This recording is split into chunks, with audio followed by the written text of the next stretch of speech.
Hello doctor, my name is Wan Muhammad Azim Fikri bin Wan Muhammad Abdul Malik, S51115. I will be present about the selected article presentation for the second round. My title of the journal is Impact of Feeding on Oyster Depression, Efficacy under Condition of High Salinity and Low Temperature.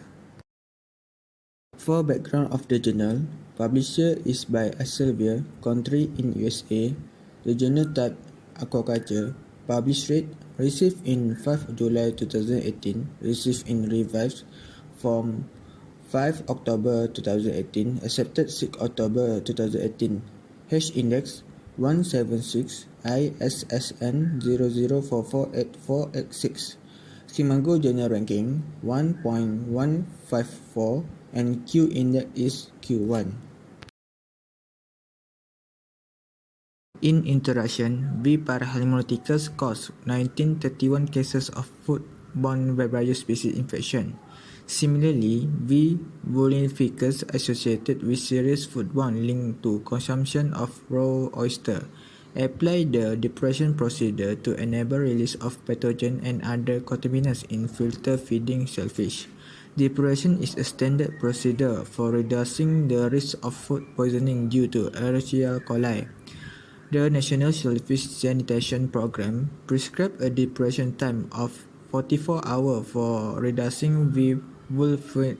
vulnificus to non-detectable levels. This period is reported to be short during the warmer months of the year.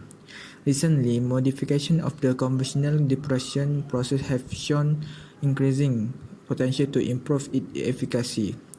The objective is to evaluate the effect of feeding on V. parahelminthecus and V. vulnificus population condition indices as well as mortality of naturally contaminated oyster during prolonged depression under condition of low temperature and high salinity.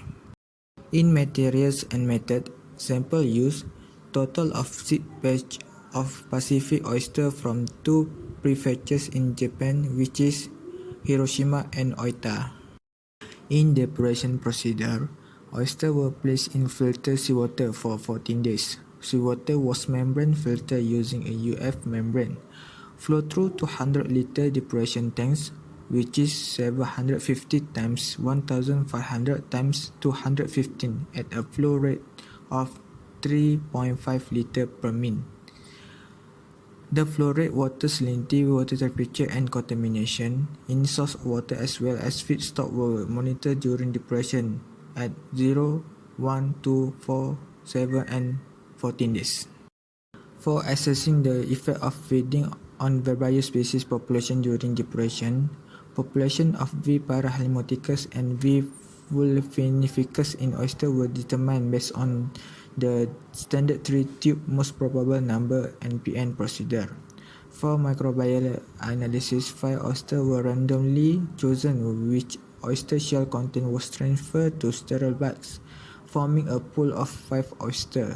PCR analysis was performed for identifying V. parahelminthecus strains by PCR target to the TOXR gene and identifying V. vulnificus strains by PCR target to the cytosine hemolysin gene.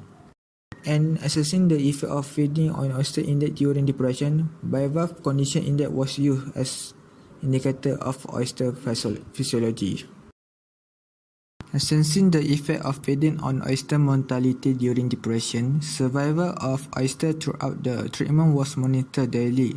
Number of dead oysters was recorded and computed into mortality rates. In the statistical analysis, microbial counts were log transformed and analyzed from significant differences. Mean bivalve condition index were compared within and between treatments. Comparison of all means was done using the Kruskal-Wallis test. Differences between treatment means were considered significant at p less than 0.05. Result, the population of seed batches between V. parahelminthecus and V. vulnificus by using the MPN method in day 0 until day 14 show differences. The graph of the condition index, the average condition index of oyster before depression and after 14 days depression show the changes. Conclusion, significant reduction in natural population of V. parahelmoticus and V. vulnificus in oyster batches as a result of combining low temperature with high salinities during prolonged depression. For purposes of mitigating negative impact of prolonged depression on oyster quality, combining low temperature and high salinity may provide a more